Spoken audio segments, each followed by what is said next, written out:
In the quiet hours before morning, New York City can feel almost still. The towers remain lit. The streets soften. The noise folds itself into the distance. And inside one federal detention center in Lower Manhattan, behind heavy doors and strict routines, a man waited for a trial that many people believed could change everything. Not just because of who he was, but because of who he knew.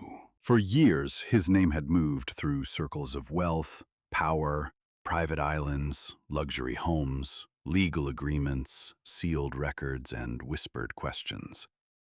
There were photographs with presidents, friendships with billionaires, connections to royalty, meetings behind closed doors, flights that became famous only years later. But beneath that polished surface, investigators said there was something far darker. A system, a pattern, a network of vulnerable young people being drawn into the orbit of a wealthy man who seemed, for a long time, almost unreachable. Then, in the summer of 2019, the case returned.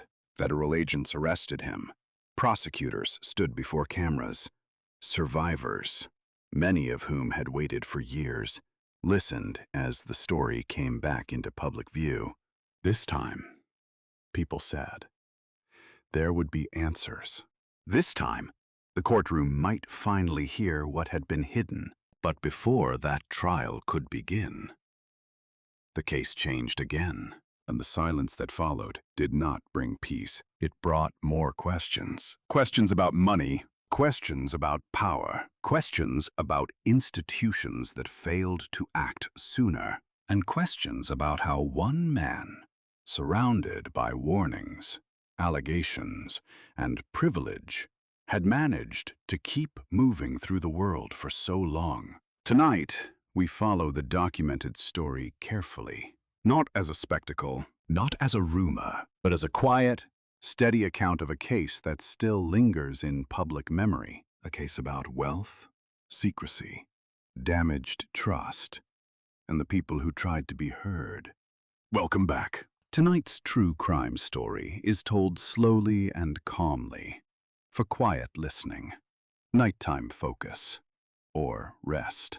This episode discusses a real criminal case involving sexual exploitation and abuse. Details will be handled with care. There will be no graphic descriptions. The focus is on the documented record, the investigation, the people involved, and the unanswered questions that remain. So settle in, let the room become still. And we will begin in New York, long before the headlines, before the federal indictment, before the sealed files and the courtroom arguments, with a man who built his life around access. Jeffrey Edward Epstein was born in Brooklyn, New York, in January of 1953. His early life did not point clearly toward the world he would later enter.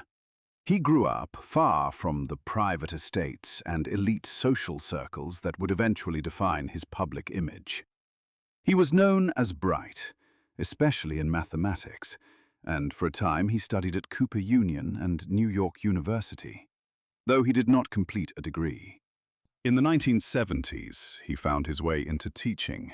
Epstein worked at the Dalton School, a prestigious private school in Manhattan. It was an unusual beginning for someone who would later become known as a financier. But Dalton placed him close to influential families. And in New York, proximity can sometimes become opportunity. From there, Epstein moved into finance. He joined Bear Stearns, the investment bank that, at the time, represented a doorway into Wall Street. Accounts of his financial rise are complicated. Some details remain unclear, and much of his wealth was always difficult to fully explain from the outside. But what is clear is that Epstein became skilled at cultivating wealthy contacts. By the 1980s and 1990s, he had begun presenting himself as a private money manager for very wealthy clients. He formed companies. He moved between New York, Florida, New Mexico, the US, Virgin Islands, and Europe. He acquired homes and properties that became part of the later public story: a mansion in Manhattan, a residence in Palm Beach, a ranch in New Mexico, an apartment in Paris, and an island in the Caribbean. But Epstein's greatest asset may not have been property.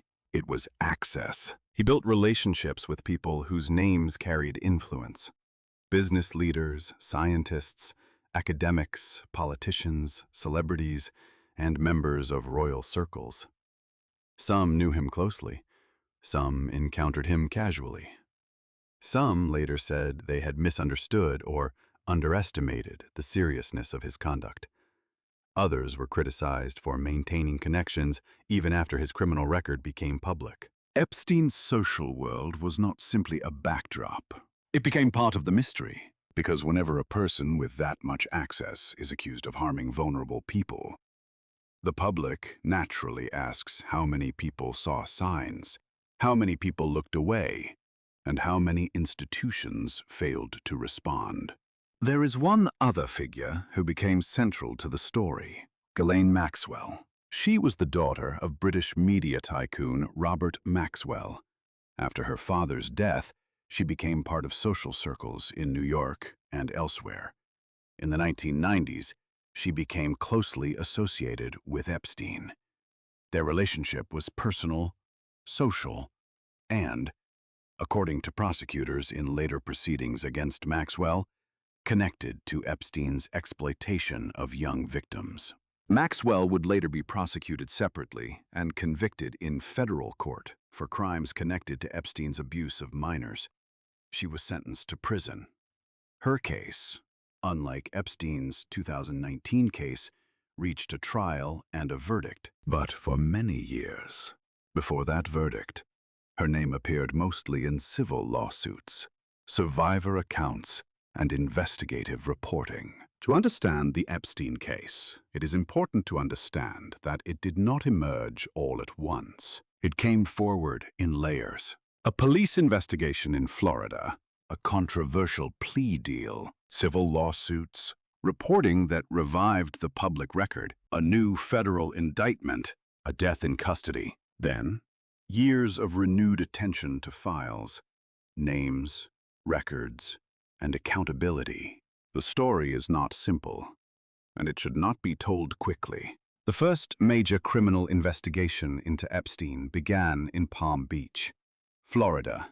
In 2005, police began looking into allegations involving a teenage girl. As investigators continued, more accounts emerged. The pattern described by victims and investigators was disturbing but consistent. Young people, many of them underage, were allegedly recruited and brought to Epstein's Palm Beach home. The language used in old legal documents can be cold, technical, and sometimes painful, but the human reality behind it was simple. Young people were harmed. Many came from ordinary backgrounds.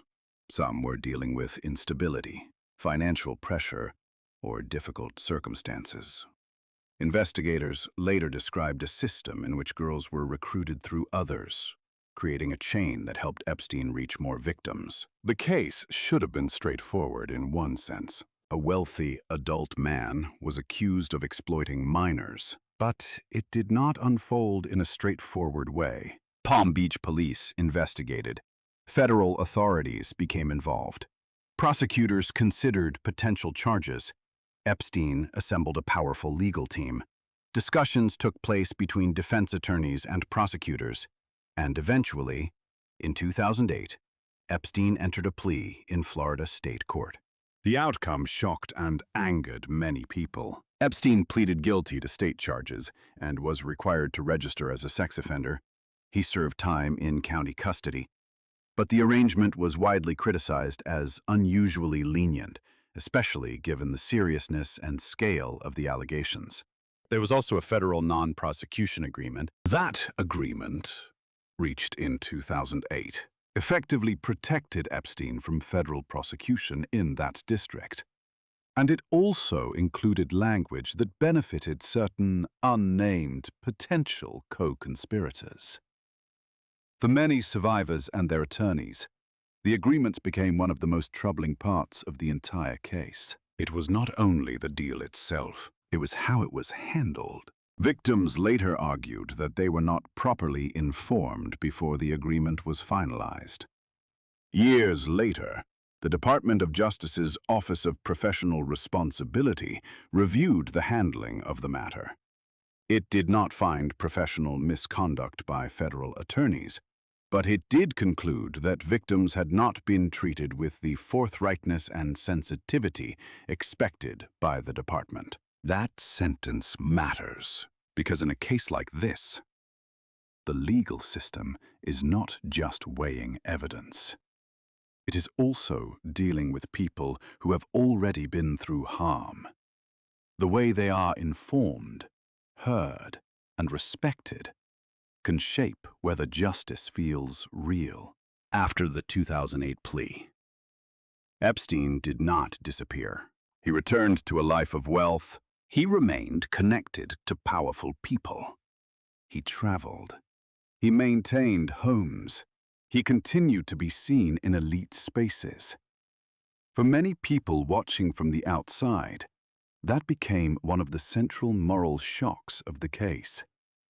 After a conviction involving a minor, Epstein still moved through circles where money and status appeared to soften consequences. Then came reporting that reopened the public conversation. In 2018, investigative journalism brought renewed attention to the earlier Florida case, the plea deal, the survivors' accounts, and the unanswered questions around Epstein's legal treatment. The story became harder to ignore. By 2019, federal prosecutors in the Southern District of New York brought a new case. Epstein was arrested in July 2019. The federal indictment accused him of sex trafficking of minors and conspiracy. Prosecutors alleged that between roughly 2002 and 2005, Epstein exploited dozens of underage girls at his homes in Manhattan and Palm Beach. The indictment described a recruitment system and alleged that victims were as young as 14. Again, the details do not need to be repeated graphically. The documented allegation was that Epstein used wealth, influence, and a carefully maintained environment to exploit young people who should have been protected at the time of his arrest. Epstein pleaded not guilty. The case was moving toward trial, and for survivors, advocates, journalists, and the public, the trial represented something larger than one defendant. It represented the possibility of testimony under oath, the possibility of records being tested in court, the possibility of learning who helped, who ignored warnings, and who benefited from silence. That possibility is part of why the case felt so important. And it is also why what happened next left such a lasting mark. The Epstein investigation stretched across years, agencies, courts, and jurisdictions. It began in local police work, moved into federal negotiations, resurfaced through civil litigation and journalism, and returned in 2019 as a major federal prosecution. To follow it calmly, it helps to think of the case in phases. The first phase was Palm Beach. There, police began gathering accounts, interviewing witnesses, and building a picture of what they believed had happened inside Epstein's home. The Palm Beach investigation is remembered not only for what it uncovered, but for the frustration that followed. Police wanted a serious response, but prosecutors and defense attorneys moved through a process that ended in the 2008 plea agreement. To some observers, it looked like a wealthy man had received a different kind of justice than an ordinary person would have faced. The second phase was the aftermath of the plea. Epstein became a registered sex offender. His name was known. His conviction was public. Yet his broader social and financial world did not fully collapse. This part of the case is not about one agency or one decision. It is about a wider failure of consequences. Banks continued to handle money connected to him for years. Social contacts continued. Powerful people still appeared in his orbit. Institutions that might have distanced themselves did not always do so quickly. Those facts have led to broader questions about how wealth can create layers of protection, not always through one dramatic conspiracy, sometimes through smaller choices. A meeting accepted, a warning minimized, a relationship preserved, a client retained, a rumor ignored. The third phase was civil action. Survivors and their attorneys continued to push. Civil lawsuits helped keep details in the public record. They also created pressure for documents to be unsealed and for earlier decisions to be examined. Some of the most important public understanding of the case came not from a completed criminal trial against Epstein, but from survivors refusing to let the story vanish. The fourth phase was renewed journalism and federal prosecution. By 2018 and 2019, the public was again paying close attention. Prosecutors in New York brought the new federal indictment. Epstein was arrested at an airport in New Jersey after returning from France. Authorities searched his Manhattan residence. The case was now moving quickly. At a press conference, federal prosecutors asked additional victims to come forward. That request mattered because investigators believed there may have been more people harmed than had already been publicly identified. For many survivors, the new federal case carried both hope and pain. Hope that the earlier plea deal would not be the final word. Pain because reopening a case like this can mean returning to memories, public attention, and legal uncertainty. Epstein's defense challenged the prosecution. His attorneys argued, among other things, that the earlier agreement should affect the new case. Prosecutors said the New York charges were separate and could proceed. The court denied Epstein bail. He was held at the Metropolitan Correctional Center in New York, a federal detention facility that had housed many high-profile defendants over the years. Then came the event that changed the path of the case. On August 10, 2019, Epstein died in federal custody. The New York City medical examiner ruled the manner of death suicide. The Department of Justice Inspector General later reviewed the Bureau of Prisons' custody, care, and supervision of Epstein. The OIG report found significant failures by jail staff and the institution, including failures in supervision and record-keeping. For many people, those findings did not end the questions.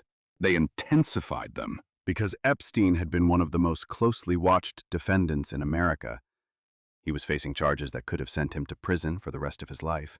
His trial could have drawn attention to powerful people and institutions around him. So when he died before trial, it created a vacuum. Into that vacuum came suspicion, anger, conspiracy theories, and grief. The official finding was suicide, but the broader public question remained. How could such a failure happen in such a consequential case?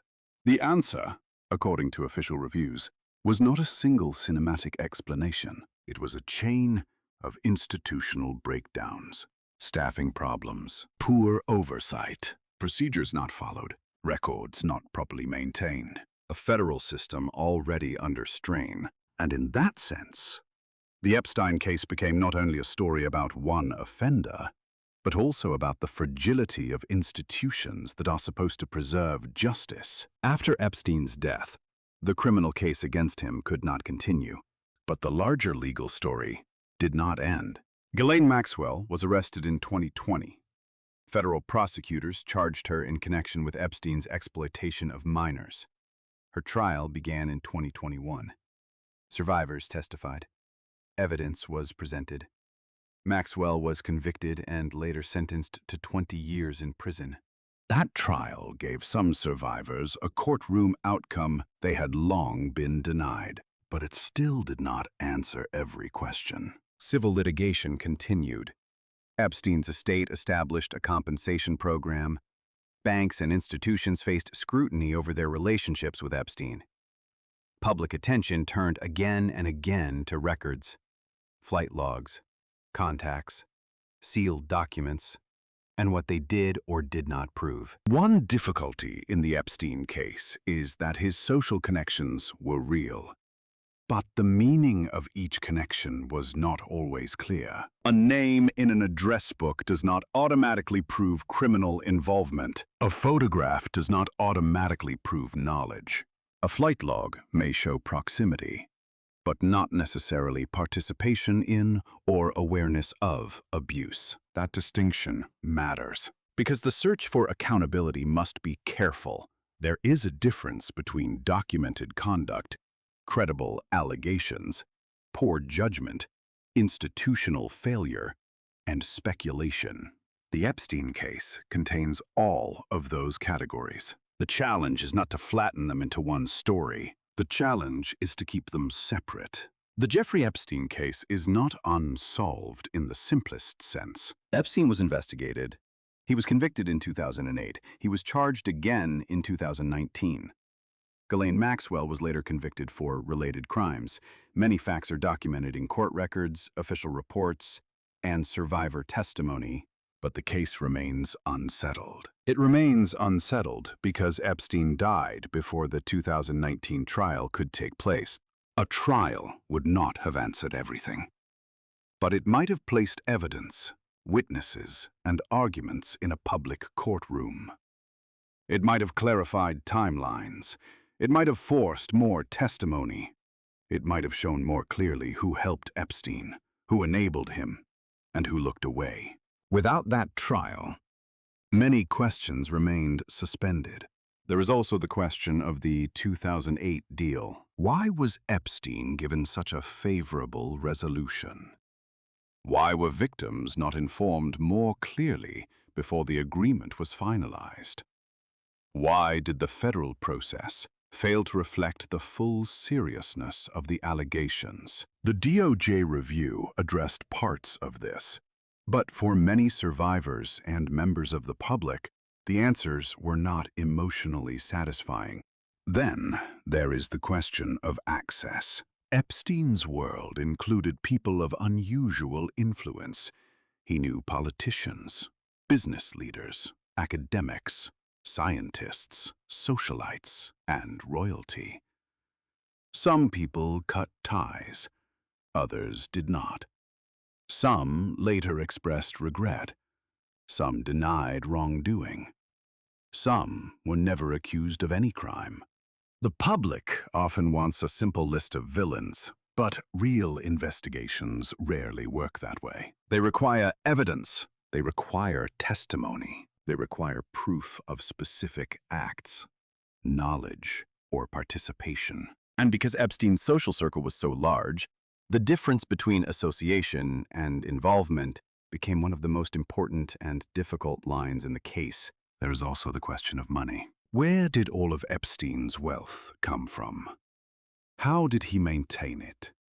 What did banks and financial institutions know or suspect? Why did some continue to do business with him after his conviction? Financial questions can seem quiet compared with criminal charges, but they are central here. Money gave Epstein privacy. Money gave him lawyers. Money gave him travel. Money gave him homes where abuse could be hidden. Money gave him access to people who might otherwise never have taken his call. And money, in many cases, made people hesitate. The case remains unsettled. 2. Because public records have emerged slowly and unevenly. Some documents have been unsealed through lawsuits. Some records remain redacted to protect victims or privacy interests.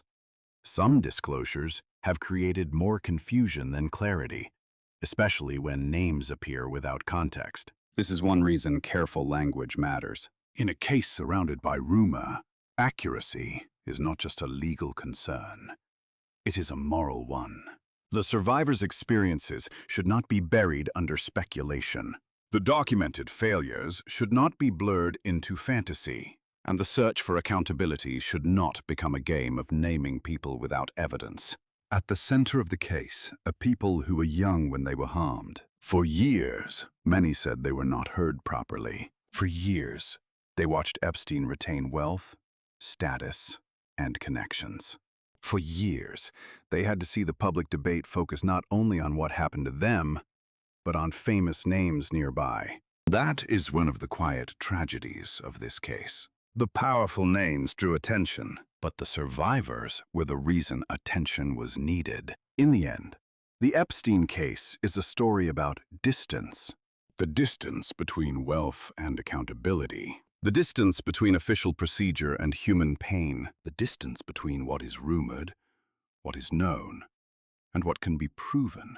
It is also a story about time. How long it can take for people to be believed. How long institutions can delay. How long a case can sit in public view and still feel hidden. Jeffrey Epstein built a world around controlled rooms, private flights, closed doors, and guarded entrances. He built a life where access was currency and secrecy was protection. But secrets do not always stay sealed. Sometimes they surface in police notes, sometimes in court filings, sometimes in the steady work of journalists, sometimes in the testimony of survivors who choose, at great personal cost, to speak. Epstein's death prevented the 2019 trial from reaching a verdict. It denied survivors the full public proceeding many had hoped for.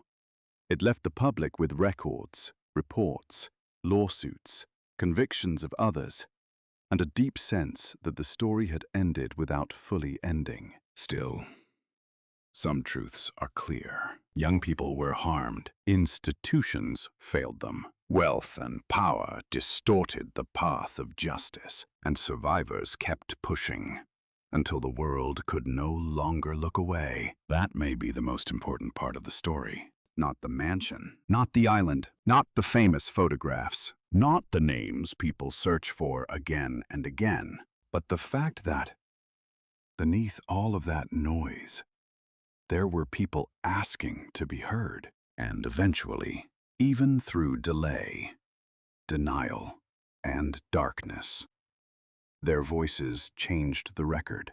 Some true crime stories end with a courtroom sentence. Some end with a confession. Some end with a mystery solved. This one ends differently. It ends with a warning that power can hide harm, that systems can fail quietly, that justice delayed can leave wounds open for years, and that the truth, when it finally begins to surface, must be handled carefully, not as entertainment, but as responsibility. Thank you for listening. Tonight's story was difficult, but it was told with care for the people harmed and with respect for the documented record. As you rest, let the details fade, let the room settle again, and remember that behind every case file, every headline, and every public mystery, there are real lives. Good night.